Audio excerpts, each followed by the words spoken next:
Hi everyone, thank you for tuning in. I'm your instructor Joy. Thank you very much for your continued support, booking lessons with me, sending me nice donations here and also my Patreon page, sending me encouraging comments and nice emails. I really appreciate. I hope all of you are staying well and healthy. So today in this video we're going to talk about how one could master descending scales or any kind of descending fast runs in repertoire pieces as well. We find it as soon as we start going down, somehow our left hand becomes more tense and we're having a harder time to play in tune. The reason being is when we're playing any pass that's going upwards, we're bringing our hand towards our body. And that's a little nicer, more natural, whereas when we do descending scale, it's the other way around. We're pulling our arm away from our body, therefore naturally we feel a little uncomfortable and we tend to tense up. That's one of the main reasons I find it. Another thing, when we're bringing it towards us, it's a little easy to see, whereas when we start bringing our hand away from us as we go downwards, it's a little hard to see how far we have to go away, how far we have to move our left hand away from our body, and so on. So I'm going to show you a couple points that you can make a note and then improve your descending scales or descending any fast passages in your repertoire pieces. A lot of great pedagogues such as Carl Flesch, Ivan Galamian, Dunis, they put a great importance of treating your left thumb as a forerunner when it comes to descending scale or any descending runs. And I totally agree with you, because there's a couple of things. Not only it helps us to find the notes better, but the relaxation that comes with it as well. I'll go into that one very soon.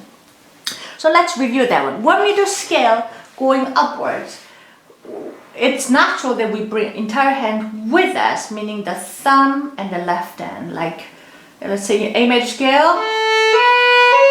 Now we want to shift to the third position, then we move entire hand with the thumb. However, when we go down, the thumb goes as a forerunner, such as, now thumb goes first to the first position, then bring the rest of the hand, then again left thumb alone, not the entire hand, just the thumb. So basically the thumb, by going ahead, is playing like being our third eye, just telling us where to go and how far we should go. And that's very important fact that a lot of students tend to miss it. So whether we're coming from third to the first position or higher position is same. Let's say we're playing 4 octave A major scale from A, then the thumb should go before, watch my thumb. You see, even though it's a little, because it's higher position, it still goes. Then again, I want to shift the thumb goes first without moving the entire hand. Now from here, let's see. Now I'm shifting down to the third position, so it's a little bigger distance, so you'll see the thumb movement a little clearer. Do you see that? Again.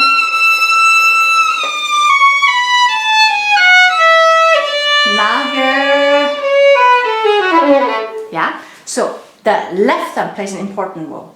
Not only by putting our left thumb in advance, it helps us how far it goes, and also at the same time it lightens the finger pressure of 2 fingers, the note before shifting and the shifting note, which is crucially important when it comes to any type of shifting, to have a reliable shifting. So let's start again from third position to the first position, so you see the distance a little better.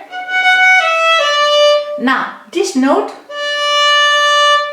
or the finger right before shifting, we call it a note before shifting, let's say, and there's a shifting finger, the sliding finger, let's say the third finger. Now I'm playing the same note just to make a point. It is very important to have the shifting finger, the third finger, very light, so that you can slide it better, because when it's heavy, it's just hard to move it well, and also hard to control it. Just by keeping it light on the string, it's easy to glide, and then therefore we can stop it when it's in tune. A lot of violinists know that, but a lot of violinists forget. It is equally important to have the finger pressure a note before shifting has to be lightened as well. In this case, first finger. This first finger has to be lighter with the finger pressure. Almost, I'm gonna lift it up. Well, I'm gonna lighten the fingertip without lifting up until you hear a little harmonics. Then third finger, light fingertip, the sliding finger. Yeah, so two fingers has to be very light at the fingertip in order to have a successful shifting. Now, in descending, when you move your thumb ahead, not only the thumb shows us where to go to the new position, but also it lightens the finger pressure of the previous finger and then helps the moving finger to glide it better. So if you move your thumb ahead on time correctly, it solves three problems at once. So there's all reason to go for it. Again. Now left thumb goes as a forerunner ahead, which lightens what should lighten the first finger pressure and then help the third finger to glide it better. Make sure to keep the third finger light. Yeah. So just notice when you're in an extremely high position, the thumb moves much smaller simply because the distance between notes are smaller. Yeah. But remember that that's a little step, but often we tend to play too fast or we're not spending enough time just stopping and then manually organizing how the thumb should go before we shift. If you do that, you will soon see your descending scale is much easier to play in tune, and then also your left hand feels much easier and lighter because it becomes naturally relaxed. Now, you have to understand whenever you are faced with a new technique, you have to give yourself time by stopping and manually moving one finger or one part of the hand step by step to teach your left hand how to move. Once you've done that enough times, then you can move it a little faster.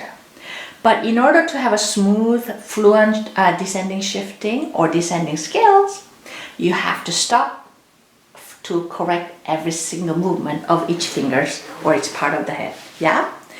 This is totally worth it. I encourage you to spend 5-10 minutes time. That's all you need, and you will soon see you have much more control over many descending scales.